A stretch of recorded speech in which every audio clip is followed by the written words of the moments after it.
தன்னை இளைய காமராஜர் என்று அழைக்க வேண்டாம் என தாவேக தலைவர் விஜய் பரிசளிப்பு விழாவில் கேட்டுக்கொண்டார். சென்னையில் தமிழக வெற்றிக் கழகம் சார்பாக 3வது கட்டமாக 10ஆம் மற்றும் 12ஆம் வகுப்பு பொதுத் தேர்வில் அதிக மதிப்பெண் எடுத்த மாணவர்களுக்கு பரிசளிக்கும் நிகழ்ச்சி நடைபெற்றது.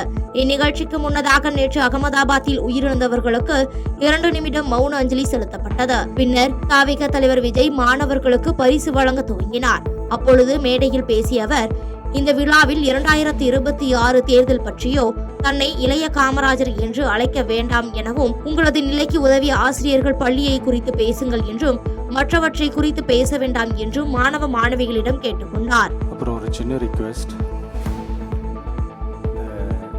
2026 பற்றியோ இந்த காமராஜர் இளைய காமராஜர் அப்படிலாம் எதுவும் சொல்லாதீங்க. நீங்கள் உங்களுடைய டீச்சர்ஸ் உங்கள் ஸ்கூலை பற்றி பேசுங்க, மற்ற விஷயங்கள் பேசுங்க. தயவு செஞ்சு இந்த மாதிரிலாம் எதுவும் பேசாதீங்க. தேங்க்யூ. ஈரான் மற்றும் இஸ்ரேல் வாழ் இந்தியர்கள் பாதுகாப்பாக இருக்க மத்திய வெளியுறவு அமைச்சகம் அறிவுறுத்தியுள்ளது. தெஹ்ரான் மத்திய கிழக்கில் கடந்த சில ஆண்டுகளாக இஸ்ரேல் ஹமாஸ் இடையேயான போர் தொடர்ந்து வருகிறது. இந்த சூழலில் ஈரானின் தெஹ்ரானில் ஈரானிய இஸ்லாமிய புரட்சிகர காவல் படை தலைமையகத்தில் இஸ்ரேல் தாக்குதல் நடத்தியுள்ளது. இந்த தாக்குதலில் ஈரான் அணு விஞ்ஞானிகள் 2 மற்றும் ஈரானிய ராணுவ படைகளின் தலைமை தளபதி முகமது பகேரி ஆகியோர் உயிரிழந்திருப்பதாக தகவல் வெளியாகியுள்ளது. இதனையடுத்து இந்த பதற்றமான சூழலில் ஈரான் மற்றும் இஸ்ரேல் வாழ் இந்தியர்கள் பாதுகாப்பாக இருக்க மத்திய வெளியுறவு அமைச்சகம் அறிவுறுத்தியுள்ளது. குஜராத் மாநிலம் அகமதாபாத்தில் விமான விபத்தில் 241 பேர் உயிரிழந்தது நாட்டையே பெரும் துயரத்தில் ஆழ்த்தியுள்ளது. இந்த நிலையில் பிரதமர் நரேந்திர மோடி விமான விபத்து நடந்த இடத்தை பார்வையிட இன்று குஜராத்தின் அகமதாபாத்திற்கு வருகை தந்தார். தொடர்ந்து விமானம் உருக்குலைந்து கிடக்கும் இடத்தில் நடக்கும் மீட்பு பணிகளை பிரதமர் மோடி பார்வையிட்டு ஆய்வு செய்தார். முன்னதாக அகமதாபாத் விமான நிலையத்தில் பார்வையிட்ட பிரதமர் மோடி அதிகாரிகளுடன் கலந்துரையாற்றினார். இந்த ஆய்வின் போது குஜராத் முதல் மந்திரி பூபேந்திர படேல், விமான போக்குவரத்து மந்திரி ராம் மோகன் நாயுடு உள்ளிட்டோர் உடனிருந்தனர்.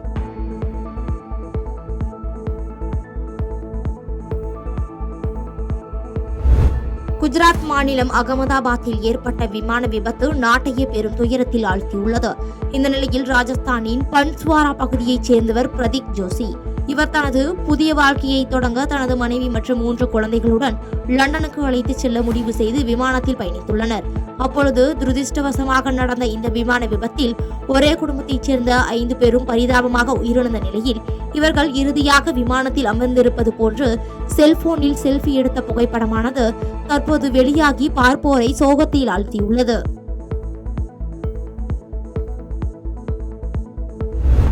தமிழகத்தில் கடந்த ஏப்ரல் மாதம் 14ஆம் தேதி நள்ளிரவு 12 மணி முதல் மீன்பிடி தடை காலம் அமலுக்கு வந்தது. இதனால் திருவள்ளூர், திருவாரூர், தஞ்சாவூர், நாகப்பட்டினம், புதுக்கோட்டை உள்ளிட்ட 12 மாவட்டங்களில் 6700 விசைப்படகுகள் கடலுக்குள் செல்லாமல் கரையில் ஒதுங்கி காணப்பட்டன. இந்த நிலையில் நாளை நள்ளிரவு 12 மணி முதல் மீண்டும் வங்கக்கடலில் மீன்பிடிக்க செல்ல அனுமதி வழங்கப்பட்டுள்ளதால் விசைப்படகு மீனவர்கள் மீண்டும் தொழிலுக்கு செல்ல ஆயத்தமாகி வருகின்றனர்.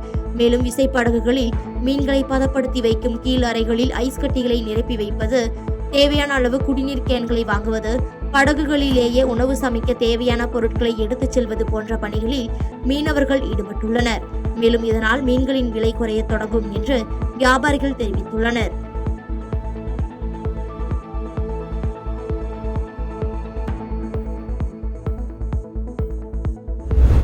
ஈரான் மீது இஸ்ரேல் வான்வழி தாக்குதல் நடத்தியிருக்கும் நிலையில் இந்தியாவில் விமான சேவை பாதிக்கப்பட்டுள்ளது. மேலும் இந்தியாவில் இருந்து புறப்பட்ட விமானங்கள் திரும்பி வருவதாகவும், லண்டன், நியூயார்க் உள்ளிட்ட நகரங்களில் இருந்து டெல்லி நோக்கி வரும் விமானங்கள் ஈரான் வான்வெளியை தவிர்த்து மும்பைக்கு மாற்றி அனுப்பப்பட்டிருப்பதாகவும் ஏர் இந்தியா தெரிவித்துள்ளது. மேலும் நாடு முழுவதும் பல்வேறு விமான நிலையங்களில் இருந்து ஈரான் வழித்தடத்தில் செல்லும் விமானங்கள் ரத்து செய்வதற்கு வாய்ப்புள்ளது என்றும் தெரிவிக்கப்பட்டுள்ளது.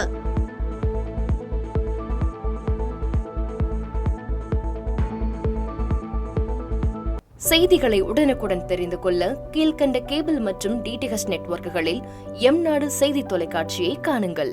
பாதகம் செய்பவரை கண்டால் நாம் பயம் கொள்ளலாகாது பாப்பா.